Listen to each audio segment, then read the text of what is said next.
Saúde os irmãos com a paz do Senhor. Estamos aqui para mais um que a Bíblia diz, onde nós vamos estar falando aqui, tratando sobre mais um tema. E o tema de hoje é uma pergunta que tem sido muito recorrente e tem sido defendida por alguns, sobre a questão de se, para ser consagrado a diácono, há a exigibilidade de que ele seja casado. Bom, algumas pessoas têm defendido essa tese, dizendo que para ser diácono, para ser consagrado a diácono, a pessoa tem que ser casada. Entretanto, eles baseiam isso em 1 Timóteo capítulo 3, verso 8 em diante, né, onde trata da consagração do diácono, da consagração não, do serviço diaconal, aquele que está apto a servir como diácono. Entretanto, para poder a gente começar a abordar esse assunto, a gente primeiro precisa entender o que é a palavra diácono, de onde ela surge, em que momento ela deixa de ser uma ideia de serviço para poder ser um ministério. Então nós vamos tratar um pouquinho de forma bem breve, de forma bem objetiva acerca disso. A palavra diácono, ela vem do grego diáconos e tem algumas variações, diaconia, mas sempre vai ter a ideia, sempre vai trazer a ideia de serviço, de auxílio. Tá? No capítulo 2, versos 5 a 9 de João, onde nós temos a passagem das bodas de Caná, onde Jesus faz o seu primeiro milagre, transformando a água em vinho, nós vamos ver Maria chamando os servos diáconos, ali a tradução para diáconos, né, para que eles fizessem tudo quanto Jesus mandasse. Então ela chama os servos diáconos, né, para que eles fizessem tudo quanto Jesus ordenasse. Nós estamos falando de algo secular, nós não estamos falando de ministério, nós estamos falando apenas do uso rotineiro da palavra diáconos. Nós vamos ver também em Romanos capítulo 13, verso 4, Paulo chamar as autoridades constituídas como ministros de Deus, né? Ministro de Deus para o nosso bem. Esse ministros também, ele ali no termo original está diácono, no caso trazendo a ideia também de serviço, tá? Esses são os usos corriqueiros da palavra, afinal de contas nós estamos falando de uma palavra que era rotineira no uso do dia a dia, no uso coloquial do período do apostólico, né? Então, mas entretanto nós vamos ver que de forma mais relacionada ao ministério, mais relacionada à vida cristã ou ao serviço cristão, nós vamos ver Jesus repreendendo os fariseus em Mateus capítulo 23, verso 11, dizendo que o maior dentre vós será o vosso servo, diáconos, ou seja, na questão falando acerca do que é a vida cristã, né? De um servir ao outro, né? De que o cristão ele é um diácono no sentido de servir aos seus irmãos, né? Porém, quem vai usar mais o termo diáconos como uma designação ministerial é Paulo. Paulo ele vai falar em 1 Coríntios capítulo 3, verso 5 e Efésios 6, verso 21,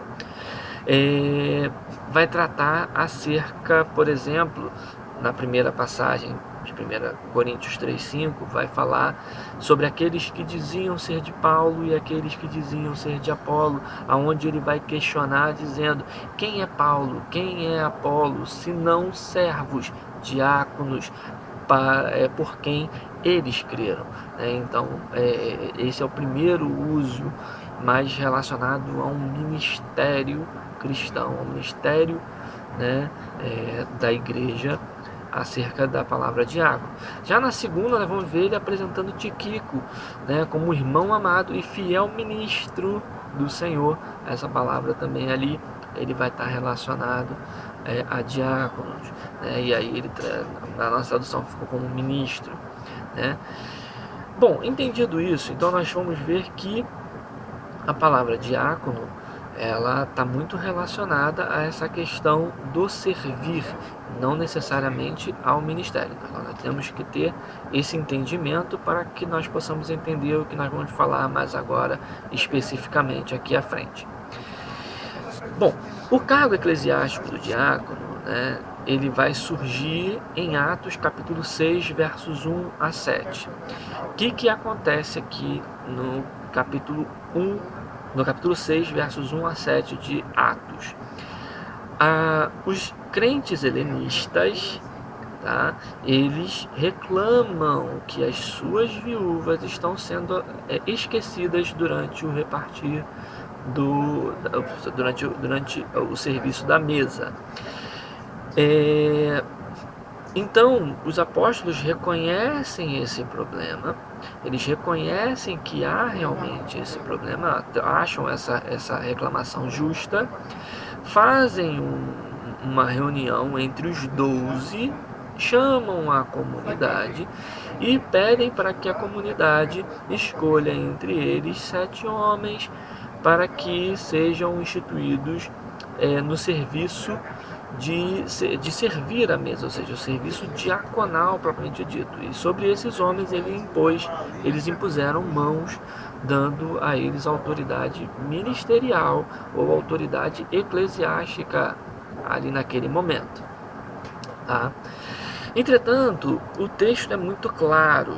O texto ele vai dizer assim, no capítulo 6, no verso 3 especificamente, que vai dizer: mas irmãos, escolhei dentre vós 7 homens de boa reputação, cheios de espírito e de sabedoria, aos quais encarregaremos deste serviço. Bom, então nós vamos ver que a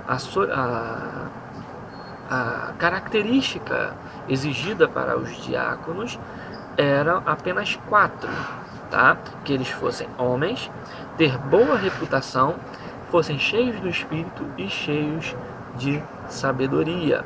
Nós não vemos na instituição do cargo eclesiástico, do diaconato, a figura do homem casado, mas sim de ser um homem, ter boa reputação, ou seja, ter uma reputação ilibada, que as pessoas olhem para ele e vejam nele uma pessoa que não tenha como ser constrangido ao ser pego em falsos, em atitudes erradas, né? Cheios do Espírito, o Espírito de Deus, né? Afinal de contas ele vai estar exercendo um serviço eclesiástico, e cheios de sabedoria. Para quê? Para poder resolver os problemas que se apresentam diariamente na rotina da igreja.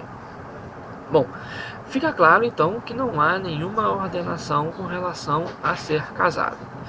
Entretanto, em 1 Timóteo capítulo 3, verso 8, nós vamos ver Paulo dizendo o seguinte: semelhantemente quanto aos diáconos, é necessário que sejam respeitáveis de uma só palavra, não inclinados a muito vinho, não cobiçosos de sorte da ganância, conservando o ministério da fé, a consciência limpa. Também sejam estes primeiramente experimentados e se mostrarem irrepreensíveis, exerçam o diaconato. Da mesma sorte, quanto às mulheres, é necessário que sejam elas respeitáveis, não maldizentes, temperantes e fiéis em tudo.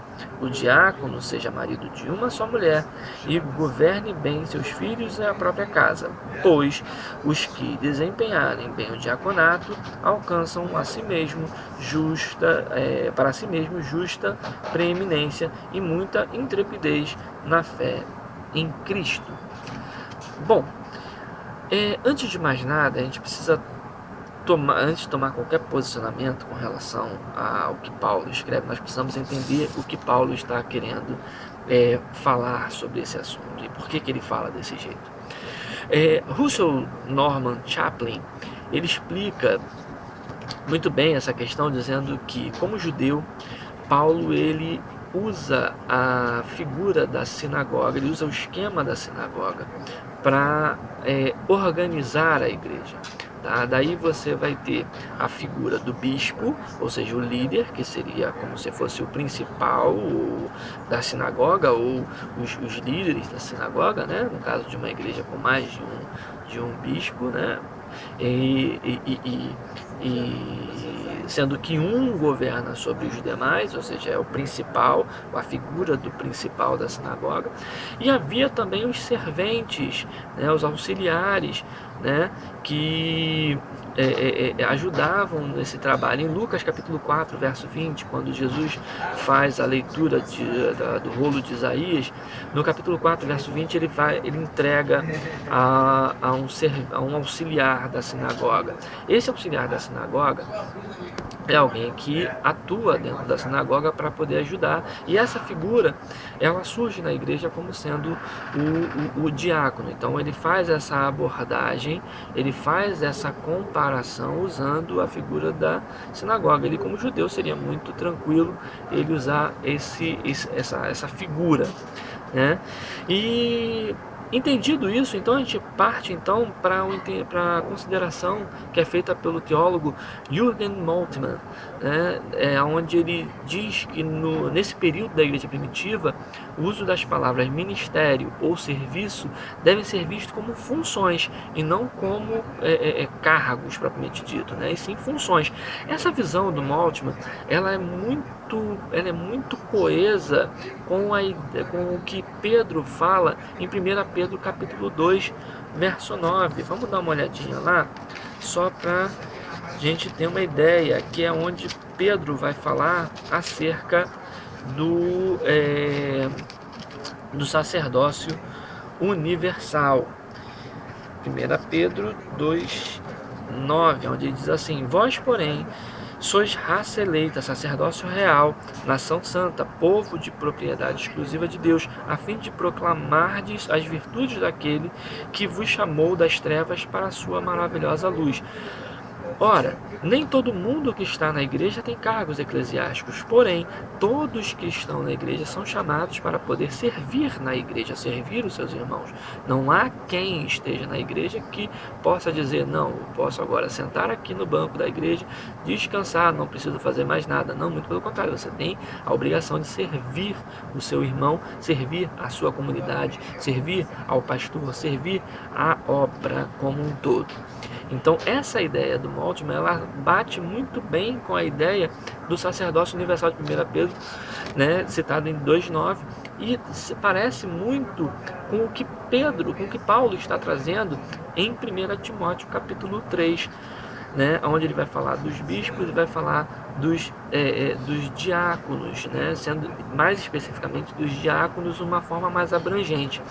Portanto, o assunto tratado em 1 Timóteo, a gente não pode considerar a condição marital do ancião ou do diácono como sendo uma ordenança diretiva, onde tem que ser como prerrogativa para que ele seja um ministro do Evangelho. Não, porque se Paulo tivesse feito isso, ele estaria entrando em contradição com o que ele fala na própria carta de 1 Coríntios, mais à frente, onde ele vai falar acerca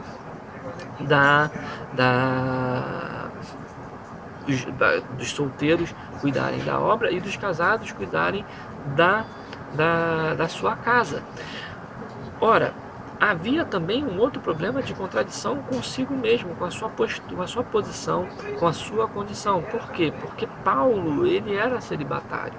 Ele era solteiro e celibatário. E, no entanto, ele foi líder da igreja, né? Assim como ele, tiveram vários. Então, isso não é entendido, nunca foi entendido dentro da igreja como sendo uma obrigatoriedade. Isso é coisa recente, isso é coisa mais para os nossos tempos. Nos tempos apostólicos, isso não era uma condicionante para que fosse alçado ao ministério, tá? A ideia de Paulo aqui não é se apegar à ideia de marido de uma só mulher como sendo, não, você tem que ser casado. Não, a ideia aqui é trazer a ideia de que se você for casado, o candidato ao diaconato for casado, que ele seja casado nos moldes que foram estabelecidos por Deus em Gênesis, quando ele disse que o homem quando ele bota a ideia de um homem apegar-se à sua mulher, ou seja, um homem para uma mulher e vice-versa, né?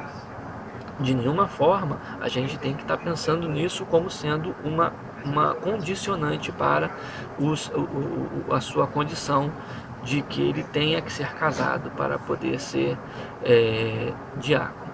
Então, essa contradição, ela não existe, né, nem da condição de Paulo de ser celibatário e líder da igreja, com o que ele fala em 1 Timóteo 3,8. Mas não há contradição se nós entendermos a forma que ele está dizendo.